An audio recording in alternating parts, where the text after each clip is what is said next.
সুশৃঙ্খল মিছিল বাস্তবায়নের জন্য আহ্বান জানিয়ে আমার বক্তব্য শেষ করতে সবাইকে ধন্যবাদ। ধন্যবাদ জিসামুদ্দিন ভাইকে। আজকের আয়োজনে এই পর্যায়ে বক্তব্য রাখার জন্য করছি জাতীয় নাগরিক পার্টির সংগ্রামী যুগ্ম সদস্য সচিব মোহাম্মদ আলমকে। আসসালামু আলাইকুম। সম্মানিত বন্ধুগণ, আমাদের প্রধান অতিথি আজকের মিছিল বক্তব্য পেশ করবেন। আমি বেশি কথা বলবো না, শুধু একটা কথা বলবো, মজলুমের উত্তর কি সবচেয়ে বড় উত্তর হয় না। আমরা সবাই বাংলাদেশে 16 বছর যাবৎ মজলুম ছিলাম। ওর প্রতিবাদে আমরা সবাই যেভাবে আমাদের জনসাধারণ এসেছিলাম, ঠিক সেভাবেই আরো দেশের জনসাধারণকে নেমে আসতে হবে এবং 70 বছর যাবৎ যে নির্যাতন চলছে, নিপীড়ন চলছে এবং এই অল্প কিছু থেকে 15,000 শিশুকে হত্যা করা হয়েছে, এর বদলা অবশ্যই আমাদের দিতে হবে এবং ফ্যাসিস্ট রাষ্ট্র, দখলদার রাষ্ট্র, রাষ্ট্র ইসরায়েলকে আমরা আর কোনো কিছু দিতে চাই না। বিশ্ববরণ্য করতে চাই। আপনারা আর চোখ বন্ধ করে রাখবেন না, নিজেরা মানবতার কথা বলবেন, মানবাধিকারের কথা বলবেন, কিন্তু ফিলিস্তিনের প্রশ্ন আসলে চোখ বন্ধ করে থাকবেন। ওই ধরনের পরিস্থিতি আমরা আর দেখতে চাই না। বন্ধুগণ, ফিলিস্তিন সহ পৃথিবীর সকল মুসলিমের পক্ষে বাংলাদেশের ছাত্র এবং জনতা সবসময় মাঝে থাকবে, সে আশাবাদ ব্যক্ত করে আমার কথা শেষ করছি। আসসালামু আলাইকুম। ধন্যবাদ আলম ভাইকে।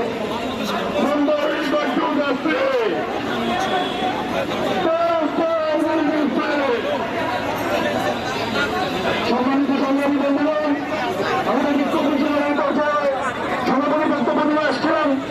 রাজপরিবারের বিষয় নয়, দীর্ঘদিন ধরে ফিলিস্তিনের নিপীড়িত জনগণের পক্ষে ক্যাম্পাস থেকে সারা বাংলাদেশে আন্দোলন চালানো দেখেছেন জনতা। জাতীয় নাগরিক পার্টির সম্মানিত সদস্য সচিব মোহাম্মদ আক্তার হোসেন।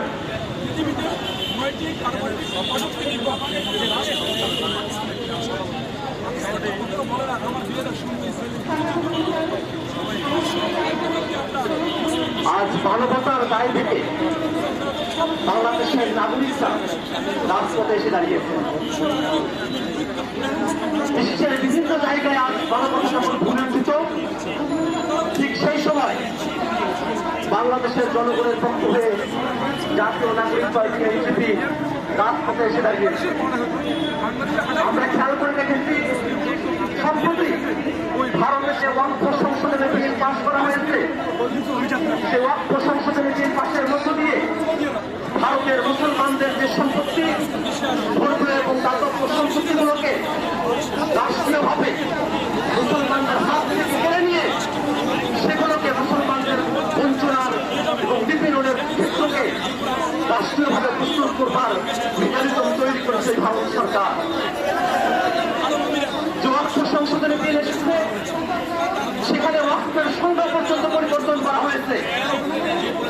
দীর্ঘ সময় ধরে মৌখিক স্বীকৃতির ভিত্তিতে, সামাজিক রীতিনীতির ভিত্তিতে যেসব সম্পত্তি ওয়াকফ হিসেবে বিবেচিত হয়েছিল, দুর্ভাগ্যজনকভাবে আইনি মার পেতে ফেলে মৌখিক স্বীকৃতি এবং সামাজিক স্বীকৃতিতে থাকা সেই সব ওয়াকফ সম্পত্তিকে ওয়াকফ সম্পত্তির বাইরে নিয়ে যাবার যে চক্রান্ত ভারত সরকার বাস্তবায়নের পথ উন্মুক্ত করেছে।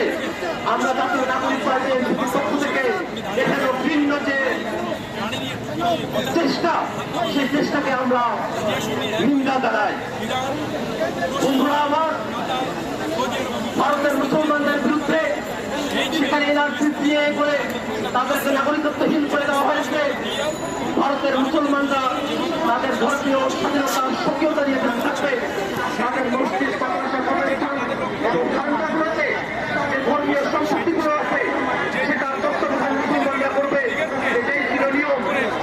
হিন্দু সহ অন্যান্য ধর্মাবলম্বীরা আছে, তার প্রত্যেকে কিন্তু তাদের যে সম্পত্তিগুলো আছে তাদের নিয়ন্ত্রণের অধিকার তাদেরই থেকে গেছে।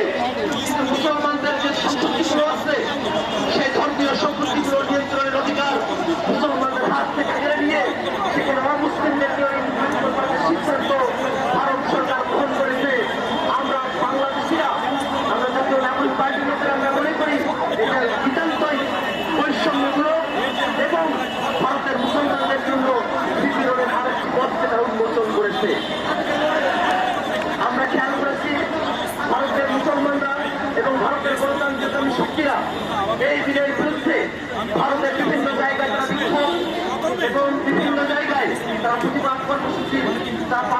করছেন। বাংলাদেশের জনগণের পক্ষ থেকে আমরা সেই সব কর্মসূচির প্রতি সংহতি ব্যক্ত করছি। বন্ধুরা আমার, শুধুমাত্র ভারত নয়, আমরা বর্তমানে সব থেকে বেশি মানবতা বিরোধী এবং যুদ্ধপরাধী যে কার্যক্রম ধ্বংসযজ্ঞ আমরা খেয়াল করছি, তার সংগঠিত হচ্ছে পৃথিবীর মধ্যে সব থেকে বস্তুর জনগোষ্ঠী ফিলিস্তিনের মাটিতে। আমরা দেখি মধ্যপ্রাচ্যের বিস্ফোরণ ইসরায়েল যে রাষ্ট্রকে প্রতিষ্ঠা করা হয়েছিল, সেই রাষ্ট্র দ্বিতীয় বিশ্বযুদ্ধের পরে যেখানে বিশ্বের পরাশক্তিগুলো উপনিবেশবাদের যুদ্ধে একাত্তা হয়েছিলেন, উপনিবেশবাদের বারোটি তারা সিদ্ধান্ত গ্রহণ করেছিলেন, সে জায়গায় ইসরায়েল এখনো পর্যন্ত উপনিবেশবাদী মানসিকতা লালন করে একটি জনগোষ্ঠীকে দিনের মধ্য দিয়ে বিশ্বের করবার পায় তারা খুঁজে বেড়াচ্ছে।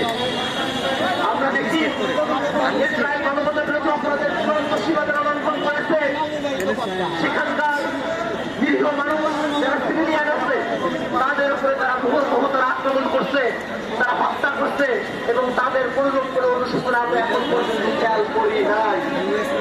আমরা দেখছি ইসরায়েল হামলা করছে সেখানকার নিরীহ মানুষের বাড়িতে, সেখানকার স্কুল কলেজে, সেখানকার হসপিটালগুলোতে তারা হামলা করছে। আমরা দেখছি জাতিসংঘের সেখানকার হোমগুলো আছে, সেখানেও ইসরায়েলি সৈন্যরা হামলা করছে। আমরা দেখছি ইসরায়েলে এখন পর্যন্ত এই 7 দশকের যুদ্ধের পরে সব থেকে বেশি সংখ্যক সাংবাদিককে সেখানে নির্মমভাবে হত্যা করা হয়েছে, যেটা আর পৃথিবীতে আর কোন যুদ্ধে এখন পর্যন্ত এত বেশি সাংবাদিককে হত্যা করা হয় না। তারপরেও বিশ্বের গণতন্ত্রকামী যে শক্তিগুলো আছে, মানবতাবাদ পন্থী যে শক্তিগুলো আছে, তাদের পক্ষ থেকে বিশ্বের বিভিন্ন জায়গায় মানুষেরা ইসরায়েলের এই মানবতা বিরোধী অপরাধের শিকার হয়েছে। কিন্তু তারপরে বিশ্বের শক্তি তারা এখনো পর্যন্ত ইসরায়েলের পক্ষে, ইসরায়েলের মানবতা বিরোধী অপরাধের পক্ষে তারা সবাই নিয়ে যাচ্ছে। আমরা মনে করি বিশ্বের কোনো মানুষ ইসরায়েলের এই মানবতা বিরোধী অপরাধকে কোনোভাবেই সমর্থন করতে পারে না। আমরা বাংলাদেশের মানুষ, আমরা যে স্বাধীনতা সংগ্রামের মধ্য দিয়ে গিয়েছি, আমরা জানি স্বাধীনতার মূল্য কত। আমরা জানি বাংলাদেশের মানুষের অত্যাচারের মধ্যে দিয়ে নতুন বাংলাদেশ পেয়েছি, এই নতুন বাংলাদেশের মূল্য কত।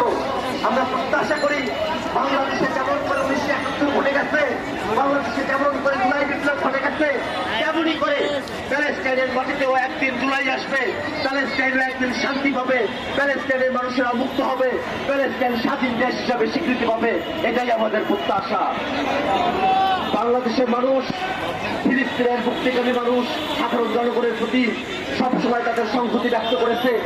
আমরা আন্তর্জাতিক সম্প্রদায়ের কাছে আহ্বান জানাবো, অবিলম্বে প্যালেস্টাইনে ইসরায়েলের গণহত্যা বন্ধ করতে কার্যকর পদক্ষেপ গ্রহণ করতে হবে।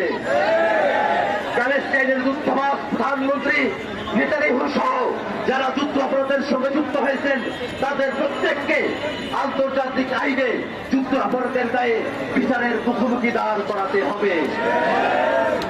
সেখানে যেন শান্তি চুক্তি বলবৎ থাকে, প্যালেস্টাইন রাষ্ট্রকে আন্তর্জাতিকভাবে মুক্ত স্বাধীন রাষ্ট্র হিসেবে স্বীকৃতি দেওয়া হয়, এই আহ্বান আমরা বিশ্বের প্রত্যেকটি দেশ এবং সম্প্রদায়ের কাছে রাখতে চাই। আমরা বিশ্বাস করি বিশ্বের প্রত্যেকটি গণতন্ত্রকামী শক্তি, মানবতাবাদী শক্তি প্রত্যেকেই প্যালেস্টাইনের যে স্বাধীনতার সংগ্রাম, সেই সংগ্রামের প্রতি তারা তাদের অগ্নিত সমর্থন ব্যক্ত করবে। বন্ধুরা আমার, আমরা বলতে চাই, যতদিন পর্যন্ত প্যালেস্টাইনের স্বাধীনতা না আসে, প্যালেস্টাইনকে স্বাধীন রাষ্ট্র হিসেবে স্বীকৃতি না দেওয়া হয়, প্যালেস্টাইনের মানুষের গণহত্যা থেকে মুক্তি না পায়, ততদিন পর্যন্ত আমাদের স্বাধীনতার শপথ ইসরায়েলের সাথে বাংলাদেশের কোনো বন্ধুত্ব হতে পারে না। ইসরায়েলের সঙ্গে বন্ধুত্ব করে বাংলাদেশে যেসব গোয়েন্দা তৎপরতার জন্য যেসব যন্ত্রপাতি কেনা হয়েছে, আমরা মনে করি বাংলাদেশের স্বাধীনতা সার্বভৌমত্বের প্রতি এইসব গোয়েন্দা তৎপরতার যন্ত্রপাতিগুলো হুমকি স্বরূপ এবং বাংলাদেশের স্বাধীনতার প্রতি চূড়ান্ত অসম্মান ব্যক্ত করে। গোপনে হোক আর প্রকাশ্যে হোক, অতীতে শেখ হাসিনা সরকার যদি ইসরায়েলের সঙ্গে যে ধরনের চুক্তি করে থাকুক না কেন, যে ধরনের যন্ত্রপাতি বাংলাদেশে আমদানি করে থাকুক না কেন, প্রত্যেকটা বিষয় প্রত্যেকটা চুক্তিকে অনতিবিলম্বে বাতিল ঘোষণা করতে হবে এবং আন্তর্জাতিক পরিসরে প্যালেস্টাইনের পক্ষে বাংলাদেশ রাষ্ট্রের হয়ে বাংলাদেশ রাষ্ট্রের যে সামর্থ্য আছে সেই সামর্থ্যের সর্বোচ্চ দিয়ে আন্তর্জাতিক পর্যায়ে প্যালেস্টাইন রাষ্ট্রের পক্ষে তাদের ভয়েস বাংলাদেশের ভয়েস অবশ্যই উঁচু করে তুলে ধরতে হবে। বন্ধুগণ আমার, আমরা আমাদের বক্তব্য দীর্ঘায়িত করবো না, আমরা শুধুমাত্র এটুকু বলবো, বিশ্ববাসী আপনারা দেখুন ভারতের মুসলমানরা যারা আছে এই সংখ্যালঘুদের উপরে ভারতের যে সরকারি দল আছে তাদের যে নিপীড়ন চলছে, এই নিপীড়ন যদি চলতে থাকে পৃথিবীর মুক্তিকামী মানুষেরা, পৃথিবীর সংখ্যালঘু সম্প্রদায়ের মানুষেরা কোনোভাবেই তারা আর শান্তি ফিরে পাবে না।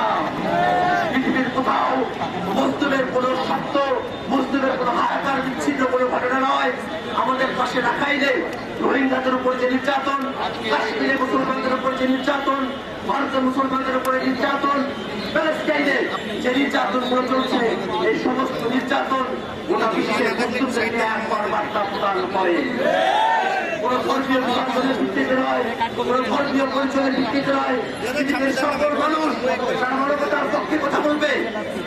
এমনকি আমরা খেয়াল করেছি ইসরায়েলের প্রচুর খুব কোটি কত মানুষ তারা প্যালেস্টাইনের স্বাধীনতার পক্ষে তারা কথা বলেছেন। ইসরায়েল সরকার তাদের হামলা বিগ্রহণ করেছে। ওই সফলতার ইসরায়েল রাষ্ট্রের মধ্যে বসেও যে কোটি কত মানুষ প্যালেস্টাইনের পক্ষে কথা বলেছেন, আমরা বাংলাদেশের মানুষের পক্ষ থেকে ওই অল্প সংখ্যক মানুষের প্রতি আমরা কৃতজ্ঞতা প্রকাশ করতে চাই। আমরা চাইব আমেরিকা, ব্রিটেন সহ বিশ্বের বিভিন্ন জায়গায় প্যালেস্টাইনের পক্ষে কথা বলার কারণে যাদেরকে গ্রেফতার করা হচ্ছে, যাদের উপর নিপীড়ন করা হচ্ছে, অনতি বিলম্বে বিশ্বের প্রত্যেকটি দেশ, প্রত্যেকটি সরকার প্যালেস্টাইনের পক্ষে কথা বলার কারণে যাদেরকে গ্রেফতার করা হয়েছে তাদেরকে নিঃশর্ত মুক্তি প্রদান করবে এবং একই সাথে বিশ্বের কোথাও প্যালেস্টাইনের পতাকা ওড়ানোর কারণে, প্যালেস্টাইনের স্বাধীনতা দাবি করার কারণে যদি কোনো প্রকার অন্যায় অবিচার করা হয়, বাংলাদেশের মানুষ, বাংলাদেশের আপামর জনতা সেই নির্যাতন, নিপীড়ন, গ্রেফতারের বিরুদ্ধে তাদের নিন্দা প্রকাশ করে রাখছে। বন্ধুগণ আমার, আমরা আমাদের বক্তব্য দীর্ঘায়িত করবো না। আমরা চাইব অনতি বিলম্বে ভারত সরকার যে ওয়াক্ফ সংশোধনী বিল পাস করেছে সেই সিদ্ধান্ত থেকে তারা সরে আসবে এবং তার মতো মুসলমানদের যে অর্থ সম্পত্তিগুলো আছে সেটা নির্ধারণের অধিকার, অর্থের সংজ্ঞান সহ যে ধারাগুলো মুসলমানদের স্বার্থ বিরোধী হয়েছে সেগুলো তারা উইথড্র করবে এবং একই সাথে সরকার যে ওয়াক্ফ আইন সে ওয়াক্ফ আইনে তারা ফেরত যাবে এবং একই সাথে ফিলিস্তিনে যে মানুষ অপরাধ করছে সে অপরাধ বন্ধ হবে, ফিলিস্তিন সাথে রাষ্ট্র হবে। এই আশাবাদ ব্যক্ত করে আমরা আমাদের বক্তব্য শেষ করছি। ধন্যবাদ সকলকে। জিন্দাবাদ।